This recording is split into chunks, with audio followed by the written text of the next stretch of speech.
네, 교통사고를 낸 배우 이재룡 씨. 사고 직후 술을 추가로 마셔 이른바 술타기 의혹이 불거졌죠.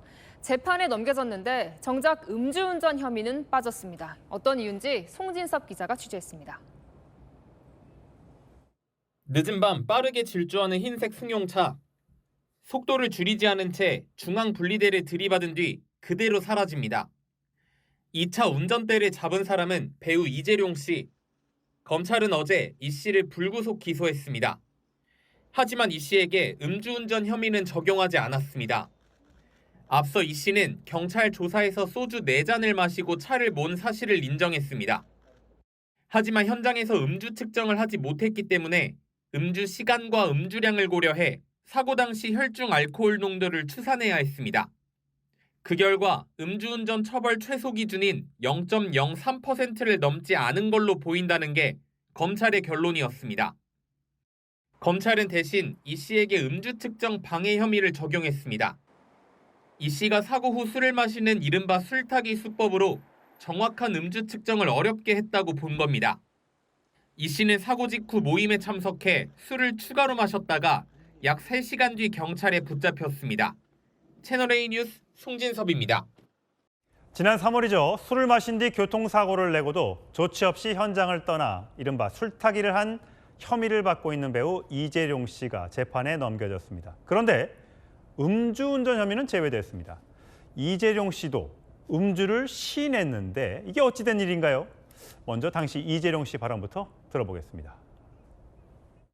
먼저 저의 잘못된 행동으로 많은 분들께 심려를 끼쳐드려서 정말 죄송합니다. 앞으로 있을 법적 절차에도 성실히 잘 따르도록 하겠습니다.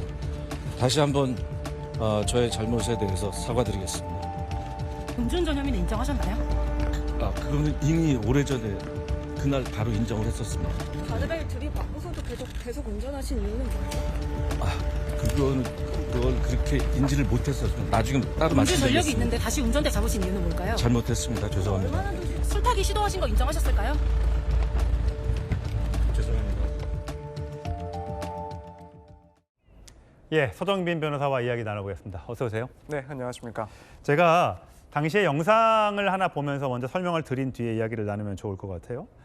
자, 화면을 보겠습니다. 배우 이재룡 씨가 통화를 하면서 주차장을 걸어가고 있죠. 흰색 승용차로 다가서더니 그대로 운전석에 올라탑니다. 그리고 시동을 부릉부릉 겁니다.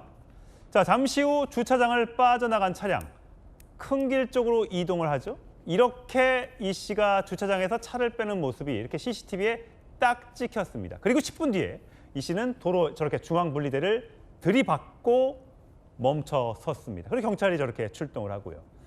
자, 저게 어찌 된 일일까요? 자, 본인이요. 경찰 조사에서 소주 4잔을 마셨다라고 음주 사실은 인정을 했는데 음주운전은 빼고 검찰이 기소를 했습니다. 이게 뭡니까?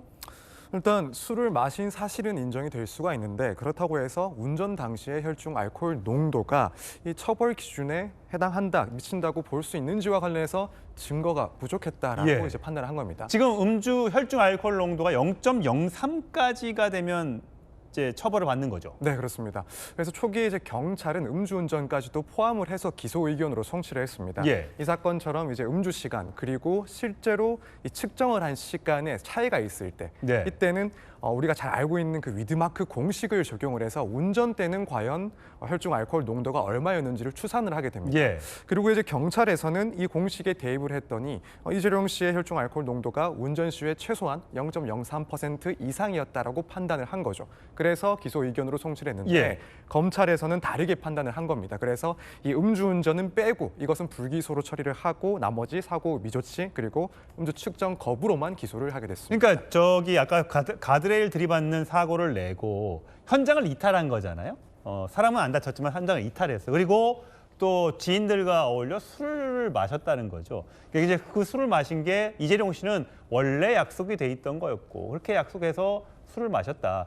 결국 내가 원래 술을 마신 것을 감추기 위해서 술타기를 한 건 아니라고 주장을 하는데 거기에 대해서는 지금 검찰이 기소 의견을 송치한 거죠. 네, 기소한 그렇습니다. 그렇습니다. 이제 술탁이라는 것이 결국 운전을 하고 나서 또 추가로 술을 마셔서 음주 측정을 상당히 좀 방해를 하기 위한 목적으로 행위를 할 때 이제 술탁이라고 합니다. 예. 그리고 이 규정에 대해서는 신설이 됐기 때문에 이런 사실관계, 그러니까 사고를 내고 추가로 술을 마신 점이 인정이 됐고 그 목적 역시 또 음주 측정을 방해하기 위함이었다라고 검찰에서는 판단을 했기 때문에 예. 이 부분은 역시 이제 음주 측정 방해로 기소가 됐습니다. 예, 저런 고급차를 타고 아니 대리운전 부르지. 그걸 안 부르고 저렇게 뚜벅뚜벅 걸어가서 자기 차를 탄다고요?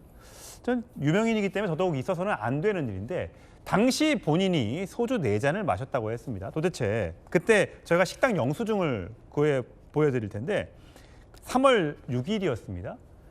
8시 31분에 결제가 됐는데 삼겹살 5인분에 순두부 3인분, 소주 3병, 맥주 1병이 들어갔습니다. 물론 여러 사람이 함께 먹었으니까 그중에 본인의 주장대로 따지면 소주 4잔인데 사람마다 이 술 주장이 있기 때문에 좀 다를 수 있는데 만약에 소주 4잔을 먹고 바로 운전대를 잡았는데 음주 단속이 걸렸다. 그러면 측정이 됩니까? 안 됩니까?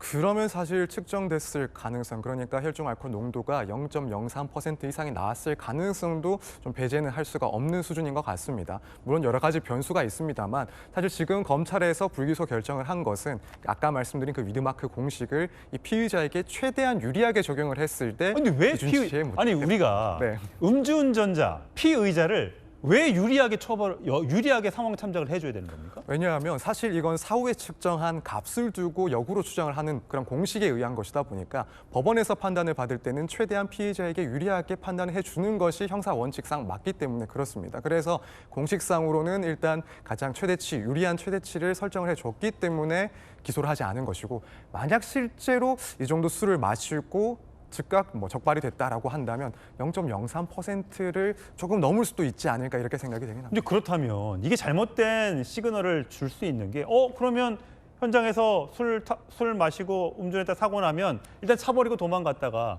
그 다음 날쯤에 측정하면 안 걸리겠네? 라는 시그널을 줄 수 있는 건 아닙니까? 일단 그렇게 오인을 하실 분도 계실 거라고 생각은 합니다. 다만 이제 이 사건에서 중요한 것은 음주운전으로 기소는 되지 않았지만 결국에는 이 술타기 수법, 그러니까 음주 측정 방해로는 기소가 됐다라는 것이 중요합니다. 사실 이런 경우에 음주 측정을 곤란하게 할 목적으로 술타기를 했다라고 해서 적발이 되면 최대 5년 이하의 징역에 처하도록 되어 있고 이건 음주운전 처벌의 상한치와도 동일합니다. 물론 하한은 조금 다르긴 합니다만 그렇기 때문에 결코 가볍게 넘어갈 문제는 아니다라고 이해를 하셔야 되고 또 경우에 따라서는 음주 측정 방해뿐만 아니라 음주 운전까지도 포함을 해서 기소가 될 수도 있었습니다. 그런 것들을 따지자면 이걸 사례를 보고 악용을 한다 이건 큰 착각이다 보는 게 맞을 것 같습니다. 예.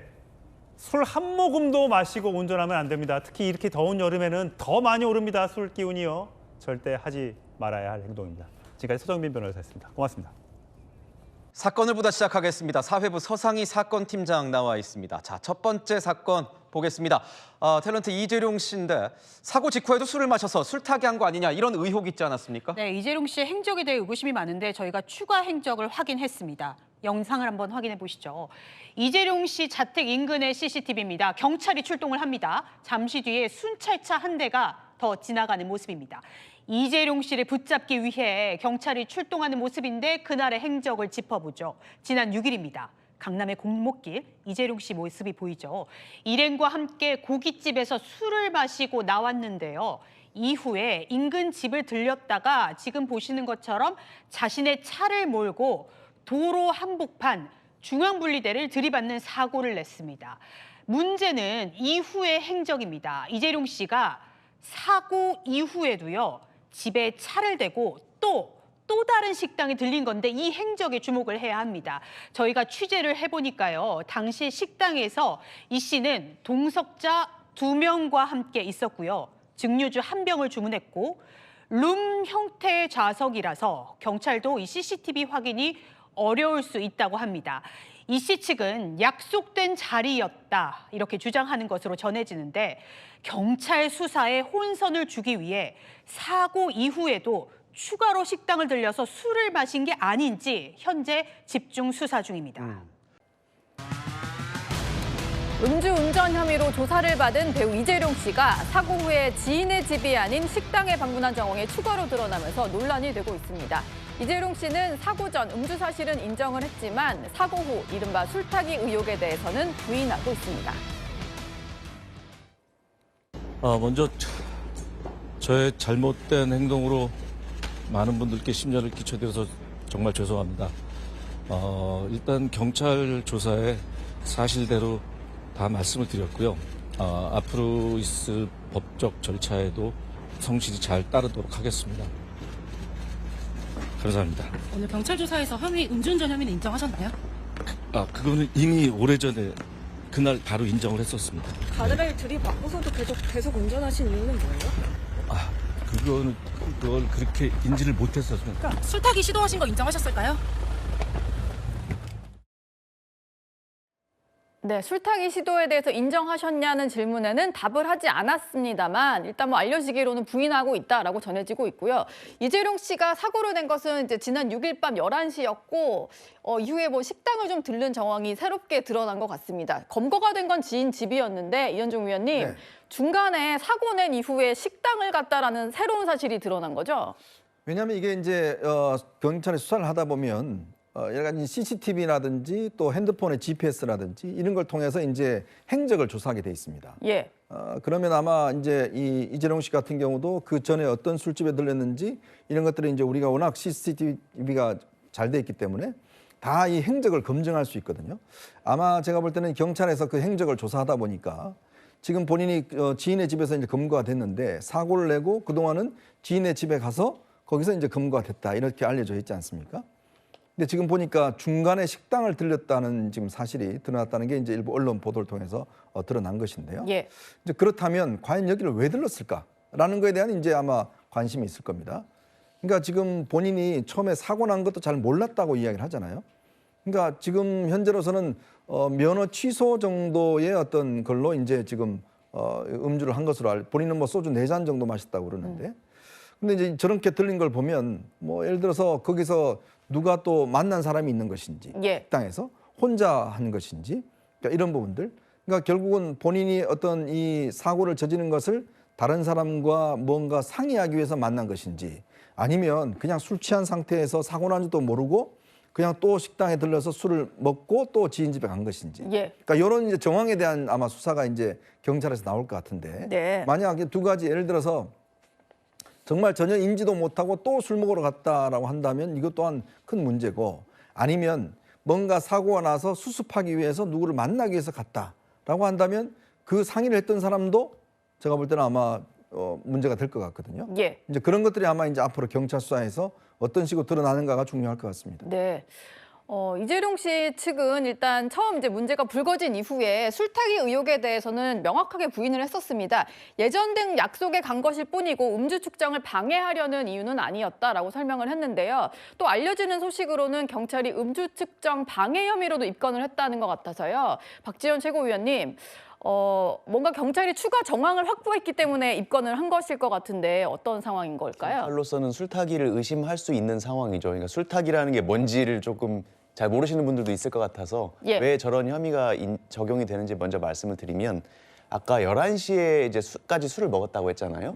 그때 이제 운전을 해서 사고를 냈고 그다음에 검거된 시점이 새벽 2시입니다. 그럼 그 사이 3시간이 흘렀죠. 그러니까 운전을 마지막으로 한 시점과 마지막으로 체포된 시점에 3시간의 시간적인 경과가 있고 그러면은 그 당시에 체포됐을 때 혈중 알코올 농도를 측정을 합니다. 그렇죠. 그럼 운전할 때 혈중 알코올 농도는 다르거든요. 그러니까 혈중 알코올 농도라는 게 술을 마신 시점부터 일정한 시간까지는 상승하는 상승기가 있고 얼만큼 시간이 지나면 하강기가 있어요. 그래서 그거를 저희가 역추산을 합니다. 위드마크 공식이라는 걸로. 체중이나 시간, 알코올 분해 속도 이런 걸로 추정을 하는데 만약에 저 식당에 있는 동안에 술을 전혀 안 마셨다고 하면 검거 시점인 새벽 2시에 잰 혈중 알코올 농도를 가지고 통계적인 수치로 운전했을 때, 그러니까 사고 냈을 때 혈중 알코올 농도를 계산을 할 수가 있습니다.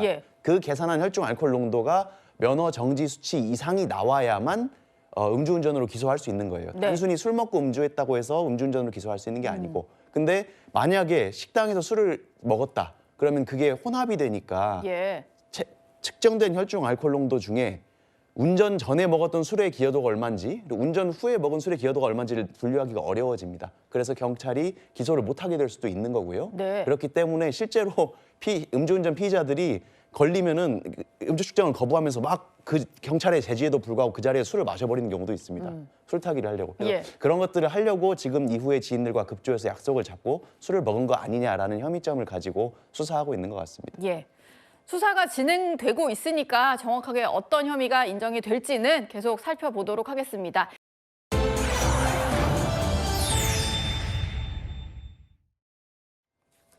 음주운전을 하다가 교통사고를 낸 배우 이재룡 씨가 어제 경찰 조사를 받았습니다. 먼저 이재룡 씨의 목소리 들어보시죠. 먼저 저의 잘못된 행동으로 많은 분들께 심려를 끼쳐드려서 정말 죄송합니다. 일단 경찰 조사에 사실대로 다 말씀을 드렸고요. 앞으로 있을 법적 절차에도 성실히 잘 따르도록 하겠습니다. 경찰 조사에서 혐의 음주운전 혐의는 인정하셨나요? 그거는 이미 오래전에 그날 바로 인정을 했었습니다. 가드레일 들이받고서도 계속 운전하신 이유는 뭐예요? 그걸 그렇게 인지를 못했어서 음주 전력이 있는데 다시 운전대 잡으신 이유는 뭘까요? 잘못했습니다. 죄송합니다. 저희 채널A 기자가요, 이 사고 전에 CCTV 영상을 확보했습니다. 그러니까 중앙분리대를 들이받기 10분 전의 영상인데 보시는 이 영상입니다. 주차장에서 누군가와 통화를 하면서 걸어가는 배우 이재룡 씨의 뒷모습 보셨는데요. 흰색 수용차로 다가가더니 그대로 운전석에 올라 시동을 걸고 차가 움직입니다. 자, 잠시 후에 주차장을 빠져나오고요. 큰 길 쪽으로 움직이는 모습까지 모두 CCTV를 저희 기자가 확보를 했습니다. 저희 취재진이 이날 이재룡 씨와 일행이 간 식당의 영수증도 확보를 했는데 소주 넉 잔을 마셨다고 최초에는 이재룡 씨가 진술을 했죠. 근데 영수증을 보니까 식사와 소주가 3병, 맥주 1병을 주문한 것으로 계산서에 확인이 됐습니다. 저희 취재 기자로. 그렇습니다. 근데 이 해당 영수증, 그러니까 이 식당에서 결제한 시점은요. 2시간 30분 정도 전입니다. 네. 그러니까 식당에서 저렇게 식사와 주류를 함께 일행들과 마시고 그리고 이 주차장으로 이동한 10시 반까지 2시간 반 정도의 시간이 비기 때문에요. 네. 이 사이의 행적을 지금 수사기관 입장에선 추가로 확인할 필요가 있고요. 네. 지금 보시는 이 CCTV는 사고 직전이라고 보여집니다. 네. 사고가 나기 10분 전이기 때문에 이재룡 씨가 누군가와 통화를 하면서 차에 탑승을 했고 여기서 큰 길로 빠져나와서 곧바로 좀 사고를 낸 것이 아닌가 추측이 되고 있어서요. 네. 지금 이 비어있는 2시간 반의 행적을 찾는 아하. 것이 매우 중요할 것이라 봅니다. 네. 그리고 이 식당에 확인해 보면 식당에 몇 명이 함께 있었는지는 금방 확인이 되는 사실일 테고요. 소주 넉 잔을 마셨는데 소주 3병과 맥주 1병을 마셨다고 해서 똑같이 항상 나눠 먹는 건 아니니까요. 누구의 말이 맞다라고 명확하게 지금 단정적으로 말할 수는 없는 상황입니다. 자, 그리고 CCTV 확보했고요. 저희 취재기자가. 영수증까지 취재기자가 확보를 했습니다. 그러면 이재룡 씨 식당 여러 곳을 그 전에 돌아다녔다. 이렇게 진술을 또 했는데 이 정황에 대해서는 또 어떻게 더 추가로 알려진 게 있나요? 그렇죠. 이재룡 씨는 이날 모임이 여러 개였다라고 이야기를 하고 있습니다. 네. 그러니까 운전을 하기 전까지 모임 3개 정도가 있었는데 이 중에서 마지막 모임에서만 술을 소주 4잔 정도를 마셨다라고 주장을 하고 있어서 지금 확인이 된 영수증과는 또 직접적으로 연관이 없을 수는 있겠지만 지금 이재룡 씨와 관련해서 가장 핵심적인 부분은요. 그래서 운전했을 당시에 어느 정도 술을 마셨느냐 이 부분을 수사기관에서 입증해야 되기 때문에 이 행적당 어느 정도 음주를 했는지 동석자들이나 이 식당 관계자들의 진술 그리고 추가로 확인되는 영수증 등을 통해서 좀 충분히 저는 이 음주량 정도도 좀 예측이 가능하지 않을까 생각이 됩니다. 그렇군요.